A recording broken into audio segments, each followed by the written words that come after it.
Welcome to the Journey Girl Magic Podcast. I am Nikita Burks-Hill, life coach and your personal journey guide. This podcast is for the wanderers, the doers, and action takers. I'm here to empower women and women of color to live their best lives by showing up, being vulnerable, practicing gratitude, being a badass, and most importantly, enjoying the ride. This imperfect podcast is for you as you live your life and become the best version of yourself. So let's journey together. Let's get started.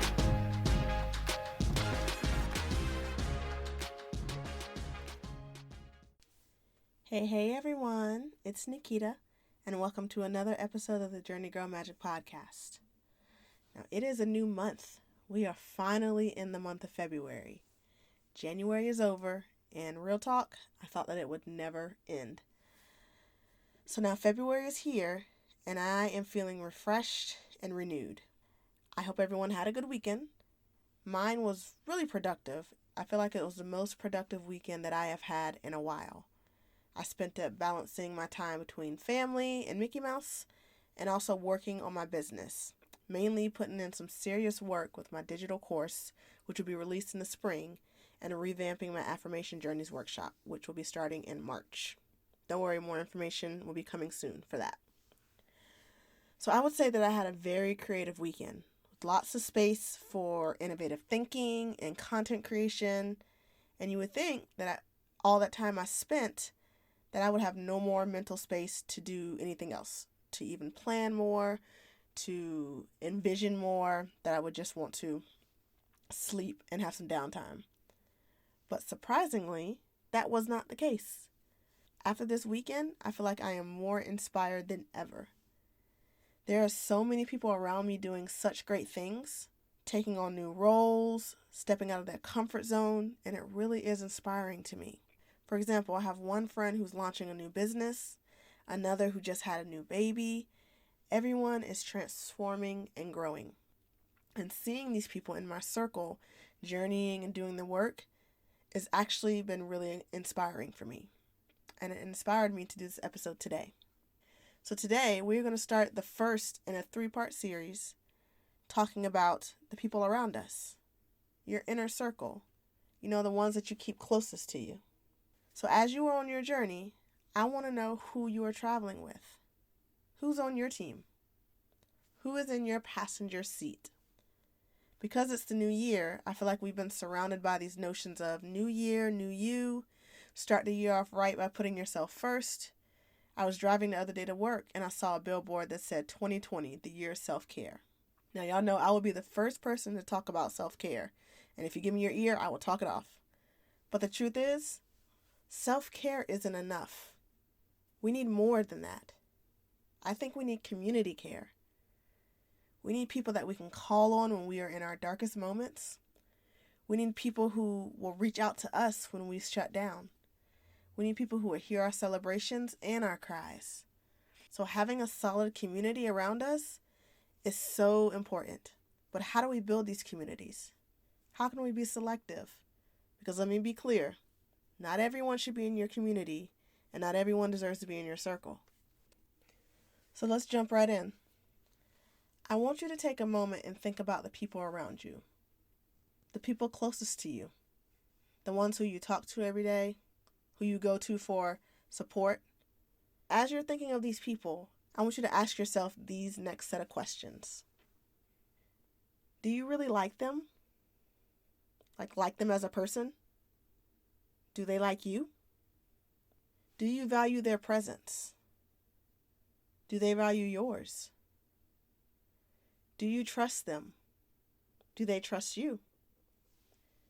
Do you challenge them? Do they challenge you? Do they empower you? Do they support you? Do they all look like you? What do they bring to the table? Are they going to be the people that help you level up? Go through each of those questions and answer them honestly. No one has to know your answers but you. But I really want you to take an in-depth look and reflect on the people around you. Now, if you've been with me since the start of the podcast, and you have been doing about 6 months of journey work, You are not the same person you were back in August. You have transformed. You have grown. You've gotten uncomfortable. You've stretched yourself. Have the others around you done the same? Now, I don't mean that have they done it the exact same way as you, but are they working on themselves? Are they challenging themselves, getting uncomfortable? And most importantly, are they doing the work? Look at your circle and your community with new eyes. Be selective. Your community is a sacred one, and not everyone should be in it. Now, they can watch it all day, but for some of those folks, stepping foot on your path will only cause you dis-ease and stress. You and your best self don't need that. So again, let's look around and take an inventory. And if need be, let's prune accordingly. Now, I know I'm ruffling a lot of feathers here and probably making some folks uncomfortable, but the truth isn't always going to feel good. But it is good for you. Notice the difference. So, let's say that you have asked yourself these questions and gotten clear. You've identified some folks that are no longer need to be a part of your journey or in your circle. So what now? How do you tell them this? How do you remove them from your circle? Can I let you in on a little secret? Focus on you, and you won't have to do anything. They will remove themselves from the picture. Chances are, you're doing most of the work anyway. You're the one doing the initiating, the first one to call, the first one to text, the first one to plan the hangout, the first one to say it's okay when they cancel because something came up. I have some tough love for you. You aren't their friend. You are just their convenience. Now, I know that this may sting a little bit, but I'm here to shed light on your blind spots. That's the purpose of me being your journey coach. To challenge you to do what's best for you. You're the one leveling up, and the people around you should journey up and do the same. Because you want to know why? Because you are worth it. You are important. You matter. Now again, I know you may be saying, I hear you, Nikita, but for real, if these people no longer serve me, how do I actually remove them from my life? Well, I'll give you 2 ways. Number 1, set boundaries. Stop being the first to initiate. If they are not honoring you and your needs or your wishes, create space between you and them. You will no longer be the catalyst. If they truly want to be in your circle and your life, then they can do the work to prove this to you. They can be the one to initiate. They can call. They can text. They can reach out. They can do the work. You've done it for far too long. Number 2, learn to say no. Now, I'll be doing an entire episode on this in the coming weeks. But if they are acting in a way that doesn't honor you and your supposed friendship, say no and walk away. No explanation needed. A close friend of mine always says that no can be a complete sentence. Point blank, period. I love that friend. She always knows how to give it to you straight, almost like whiskey, no chaser. Like she just gives it to you. And I really appreciate that because she's somebody that levels me up and challenges me and makes me uncomfortable. Because that's what people in your circle should do. So this is what you need to do. Take some time, do some pruning. And after you've done that, then what?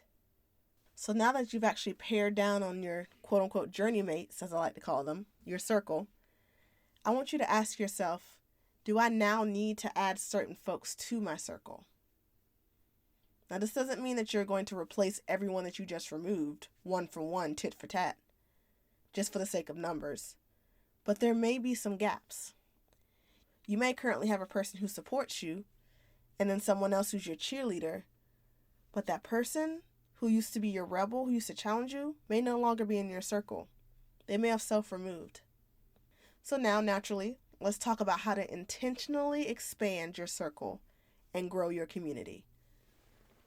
Number 1, get clear on what you're looking for. Are you looking for someone to help you along the way? Are you looking for someone to cheer you on? Are you looking for someone to point out your blind spots? What do you need? Be clear about that. Because if you're not clear, then you can expect there to be gray area when you're trying to find these people. It all starts and ends with you. Number 2, Step outside of your comfort zone. This person is not currently in your circle, which means they may not be within arm's reach. You're going to have to seek them out, to open yourself up, to be vulnerable, to maybe get uncomfortable in order to find them. It's not going to feel good, but again, it's for your good.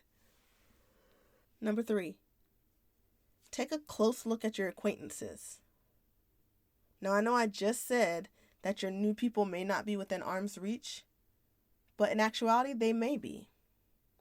Look at your acquaintances. Look at the people right around you. Why are they around you? I mean, let's face it, you're a badass, so people are naturally going to gravitate towards you, and you may gravitate to them. So pay attention to that. Who are the people that are right outside your circle that you may want to bring in? They're around you for a reason. And number 4, be the person you're looking for. Someone else can't always be that push that you need. Someone else can't always be the one that makes you uncomfortable. Sometimes, and oftentimes, you need to be that person for yourself and push your own self. So make sure that you are not always seeking out what you should be actually doing within. Make sure you're not hoping for someone else to do the work for you when you need to be the one putting in the work for yourself. So this was short, sweet, and straight to the point. But there's some really good stuff, and I hope that you take it to heart. We are reminded every day that life is too short to not have a life that you truly love. So show up for yourself. Open up and be vulnerable. Be grateful for the lessons that those around you are teaching. Be a badass, set boundaries, and learn to say no. And finally, enjoy the ride and the people along your journey each step of the way. So I really hope that this episode was helpful for you. If it resonates with you, I would really appreciate if you'd share it with the ones you feel need it most. Whether it be people in your direct circle, your acquaintances, or those that are going to be gently removed out, you can give them that heads up. We are all on this journey together, and we must look out for each other. So it's time to get to work and take a hard look at the people around us. Take a hard look at who is currently in our circle and what we want it to look like, and plan and prune accordingly. Oh, one more thing. Speaking of community, please don't forget about our private Facebook group, Journey Girl Magic. I really want you to be a part of this community. We are all learning and growing together and challenging each other to be the best badass versions of ourselves along the way. So, that's all that I have for y'all today. I hope this week is filled with love, support, and insight. Next week, we're going to be talking about part 2 of this series of Who Are You Traveling With? And really looking at the people in our backseat, the ones that maybe look up to us the most. So until then, stay focused, stay happy, stay journeying. Have a great week, everyone. Thank you for listening to today's podcast episode. I'm so appreciative and grateful for your time and your listening ear. Show notes for this episode can be found at journeygirlmagic.com/podcasts and by clicking on today's episode. Also, please don't forget to subscribe to the Journey Girl Magic podcast to be the first to know when a new episode becomes available. You can also leave a review and let me know how this podcast is helping you on your journey. I read them all. I look forward to journeying with you next week, and remember, it's your journey, so show up, be vulnerable, practice gratitude, be a badass, and most importantly, enjoy the ride. Welcome to your journey.